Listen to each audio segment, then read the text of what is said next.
Hi అండి, welcome back to చిన్నారి చిట్కాలు. ఈరోజు టాపిక్ ఏంటి అని అంటే, చిన్నపిల్లలకి జలుబు వస్తుంది కదా, అందరి పేరెంట్స్ వర్రీ అవుతూ ఉంటారు. మన పెద్దవాళ్ళకి వచ్చినా అది ఒక 4 days 3 days అలా కంపల్సరీ ఉంటుంది. అలానే పిల్లలకు కూడా వస్తుంది. ఇది కామనేనండి, ఎక్కువ వర్రీ అవ్వకండి. మనం ఎప్పుడు టెన్షన్ పడాలి అని అంటే బేబీకి బ్రీత్ అందనప్పుడు మనం డాక్టర్ని కన్సల్ట్ చేయాలి. లేదు అని అంటే చిన్న చిన్న చిట్కాలతో బేబీకి క్యూర్ చేయొచ్చు. ఏంటి అని అంటే, హాట్ వాటర్ ఉంటుంది కదా, అది రూమ్లో పెట్టి రూమ్ కొంచెం హాట్గా అయ్యాక వాళ్ళని ఆ రూమ్లో ఉంచి ఒక 2 minutes 5 minutes ఉంచితే సరిపోతుంది.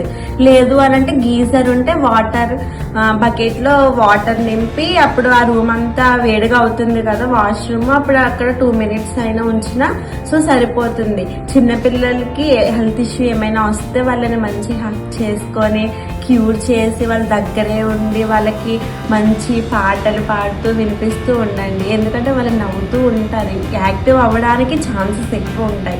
సో తొందరగా ఏదైనా క్యూర్ అవుతుంది.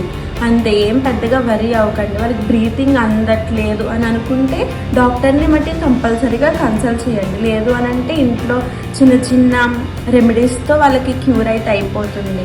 సో వీడియోస్ చూస్తున్నారు కానీ సబ్స్క్రైబ్ చేసుకోవట్లేదు. Please do subscribe my YouTube channel. Thank you. ఇంకా చాలా వీడియోస్ అనేవి వస్తూ ఉంటాయి పిల్లల గురించి. కంపల్సరీ సబ్స్క్రైబ్ చేసుకోండి. Thank you.